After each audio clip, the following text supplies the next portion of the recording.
Alice's Adventures in Wonderland by Lewis Carroll. Chapter 6, Pig and Pepper. For a minute or two she stood looking at the house and wondering what to do next, when suddenly a footman in livery came running out of the wood. She considered him a footman because he was in livery. Otherwise, judging by his face only, she would have called him a fish, and rapped loudly at the door with his knuckles. It was opened by another footman in livery with a round face and large eyes like a frog. And both footmen, Alice noticed, had powdered hair and curls all over their head. She felt very curious to know what it was all about, and crept a little way out of the wood to listen. The fish footman began by producing from under his arm a great letter, nearly as large as himself, and this he handed over to the other, saying in a solemn tone, for the Duchess, an invitation from the Queen to play croquet. The frog footman repeated in the same solemn tone, only changing the order of the words a little, from the Queen an invitation for the Duchess to play croquet. Then they both bowed, and their curls got entangled together. Alice laughed so much at this that she had to run back into the wood for fear of their hearing her. And when she next peeped out, the fish footman was gone, and the other was sitting on the ground near the door, staring stupidly up into the sky. Alice went timidly up to the door and knocked. "There's no sort of use in knocking," said the footman, "and that for two reasons. First, because I am on the same side of the door as you. Secondly, because they're making such a noise inside that no one could possibly hear you." And certainly there was a most extraordinary noise going on within, a constant howling and sneezing, and every now and then a great crash as if a dish or a kettle had been broken to pieces. "Please then," said Alice, "how am I to get in?" "There might be some sense in your knocking," the footman went on without attending to her. "If we had a door between us, for instance, if you were inside you might knock, and I could let you out, you know." He was looking up into the sky all the time he was speaking, and this Alice thought decidedly uncivil. "But perhaps he can't help it," she said to herself. "His eyes are so very nearly at the top of his head. But at any rate, he might answer questions." "How am I to get in?" she repeated aloud. "I shall sit here," the footman remarked, "till tomorrow." At this moment the door of the house opened, and a large plate came skimming out straight for the footman's head. It just grazed his nose and broke to pieces against one of the trees behind him. "Or next day, maybe," the footman continued in the same tone, exactly as if nothing had happened. "How am I to get in?" asked Alice, in a louder tone. "Are you to get in at all?" said the footman. "That's the first question, you know." It was, no doubt, only Alice did not like to be told so. "It's really dreadful," she muttered to herself, "the way all these creatures argue. It's enough to drive one crazy." The footman seemed to think this a good opportunity for repeating his remark, with variations. "I shall sit here," he said, "on and off for days and days." "But what am I to do?" said Alice. "Anything you like," said the footman, and began whistling. "Oh, there's no use in talking to him," said Alice desperately. "He's perfectly idiotic," and then opened the door and went in. The door led right into a large kitchen, which was full of smoke from one end to the other. The Duchess was sitting on a three-legged stool in the middle, nursing a baby. The cook was leaning over the fire, stirring a large cauldron which seemed to be full of soup. "There's certainly too much pepper in that soup," Alice said to herself, as well as she could for sneezing. There certainly was too much of it in the air. Even the Duchess sneezed occasionally, and as for the baby, it was sneezing and howling alternately without a moment's pause. The only two creatures in the kitchen that did not sneeze were the cook and the large cat, which was laying on the hearth and grinning from ear to ear. "Please, would you tell me," said Alice a little timidly, for she was not quite sure whether it was good manners for her to speak first, "why your cat grins like that?" "It's a Cheshire cat," said the Duchess, "and that's why, pig!" She said the last word with such sudden violence that Alice quite jumped, but she saw in another moment that it was addressed to the baby, and not to her. So she took courage and went on again. "I didn't know that Cheshire cats always grinned. In fact, I didn't know that cats could grin." "They all can," said the Duchess, "and most of 'em do." "I don't know any that do," said Alice very politely, feeling quite pleased to have gotten into a conversation. "You don't know much," said the Duchess, "and that's a fact." Alice did not like at all the tone of this remark, and thought it would be as well to introduce some other subject of conversation. While she was trying to fix on one, the cook took the cauldron of soup off the fire, and at once set to work throwing everything within her reach at the Duchess and the baby. The fire-irons came first, then followed a shower of saucepans, plates, and dishes. The Duchess took no notice of them even when they hit her, and the baby was howling so much already that it was quite impossible to say whether the blows hurt it or not. "Oh, please mind what you're doing," cried Alex, jumping up and down in agony of terror. "Oh, there goes his precious nose!" as an unusually large saucepan flew by and very nearly carried it off.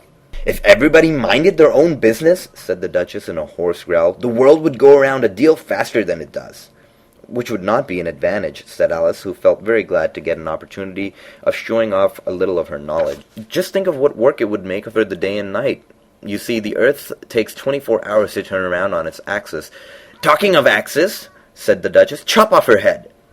Alice glanced rather anxiously at the cook to see if she meant to take the hint, but the cook was busily stirring the soup, and seemed not to be listening. She went on again. 24 hours, I think, or is it 12? "Oh, don't bother me," said the Duchess. "I never could abide figures." And with this she began nursing the child again, singing a sort of lullaby to it as she did so, and giving a violent shake at the end of every line. "Speak roughly to your little boy, and beat him when he sneezes. He only does it to annoy, because he knows it teases." And then the chorus, in which the cook and the baby joined. "Wow, wow, wow." While the Duchess sang the second verse of the song, she kept tossing the baby violently up and down, and the poor little thing howled so that Alice could hardly hear the words. "I speak severely to my boy, and beat him when he sneezes, for he can thoroughly enjoy the pepper when he pleases." Wow, wow, wow. "Here, you might nurse it a bit if you like," the Duchess said to Alice, flinging the baby at her as she spoke. "I must go and get ready to play croquet with the Queen." And she hurried out of the room, and the cook threw a frying pan after her as she went, but just missed her. Alice caught the baby with some difficulty, as it was a queer-shaped little creature, and held out its arms and legs in all directions. "Just like a starfish," thought Alice. The poor little thing was snorting like a steam engine when she caught it, and kept doubling itself up and straightening itself out again, so that altogether for the first minute or two it was as much as she could do to hold it. As soon as she had made out the proper way of nursing it, which was to twist it up in a sort of knot, and then keep tight hold of its rear end and left foot, so as to prevent its undoing itself, she carried it into the open air. "If I don't take this child away from me," thought Alice, "they're sure to kill it in a day or two. Wouldn't it be murder to leave it behind?" She said the last words out loud, and the little thing grunted in reply. It had left off sneezing by this time. "Don't grunt," said Alice. "That's not at all a proper way of expressing yourself." The baby grunted again, and Alice looked very anxiously into its face to see what was the matter with it. There could be no doubt that it had a very turn-up nose, which was more like a snout than a real nose. Also, its eyes were getting extremely small for a baby. Altogether, Alice did not like the look of the thing at all.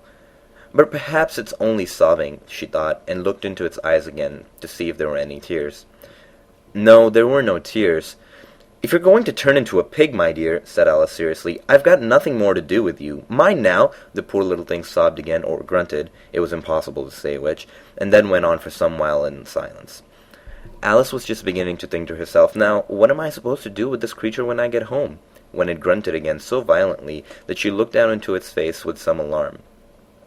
This time there could be no mistake about it. It was neither more or less than a pig, and she felt that it would be quite absurd for her to carry it any further. So she let the little creature down, and felt quite relieved to see it trot away quietly into the woods.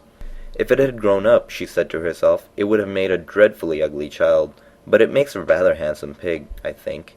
And she began thinking over other children she knew, who might do very well as pigs, and was just saying to herself, if one only knew the right way to change them, when she was a little startled by seeing the Cheshire Cat sitting on the bough of a tree just a few yards off.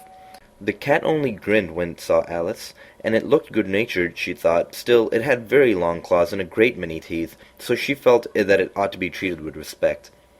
"Cheshire Puss," she began rather timidly, and she did not at all know whether it would like the name. However, it only grinned a little wider. "Come, it's pleased so far," thought Alice, and she went on. "Would you tell me, please, which way I ought to go from here?" "That depends a good deal on where you want to go," said the cat. "I don't much care where," said Alice. "Then it doesn't matter which way you go," said the cat. "So as long as I go somewhere," Alice added with explanation. "Oh, you're sure to do that," said the cat, "if only you walk long enough." Alice felt that this could not be denied, so she tried another question. "What sort of people live about here?" "In that direction," the cat said, waving its right paw round, "lives a hatter, and in that direction," waving the other paw, "lives a March hare. Visit either you like, they're both mad." "But I don't want to go among mad people," Alice remarked. "Oh, you can't help that," said the cat. "We're all mad here. I'm mad. You're mad." "How do you know I'm mad?" said Alice. "You must be," said the cat, "or you wouldn't have come here." Alice didn't think that proved it at all. However, she went on. "And how do you know that you're mad?" "To begin with," said the cat, "a dog's not mad. You grant that?" "I suppose so," said Alice.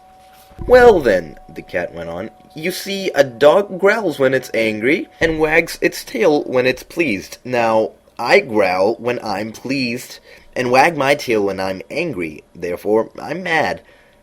"I call it purring, not growling," said Alice. "Call it what you like," said the cat. "Do you play croquet with the Queen today?" "I should like it very much," said Alice, "but I haven't been invited yet." "You'll see me there," said the cat, and vanished. Alice was not much surprised at this. She was getting so well used to the queer things happening. While she was still looking at the place where it had been, it suddenly appeared again. "By the by, what became of the baby?" said the cat.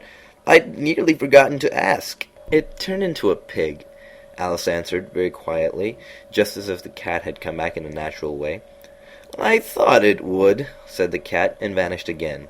Alice waited a little, half expecting to see it again, but it did not appear. After a minute or two she walked on in the direction in which the March Hare was said to live. "I've seen hatters before," she said to herself. "The March Hare will be much more interesting, and perhaps, as this is May, it won't be raving mad. At least, not so mad as it was in March." As she said this, she looked up, and there was the cat again, sitting on the branch of a tree. "Did you say pig or fig?" said the cat. "I said pig," replied Alice, "and I wish that you wouldn't keep appearing and vanishing so suddenly. You make one quite giddy." "All right," said the cat, and this time it vanished quite slowly, beginning with the end of the tail, and ending with the grin, which remained some time after the rest of it had gone. "Well, I've often seen a cat without a grin," thought Alice, "but a grin without a cat? It's the most curious thing I ever saw in all my life." She had not gone much further before she came in sight of the house of the March Hare. She thought it must be the right house because the chimneys were shaped like ears and the roof was thatched with fur. It was such a large house that she did not like to go nearer till she had nibbled some more of the left-hand bit of mushroom, and she raised herself about 2 feet high. Even then she walked up towards it rather timidly, saying to herself, "Suppose it should be raving mad after all. I almost wish I'd gone to the Hatter instead." End of chapter 6.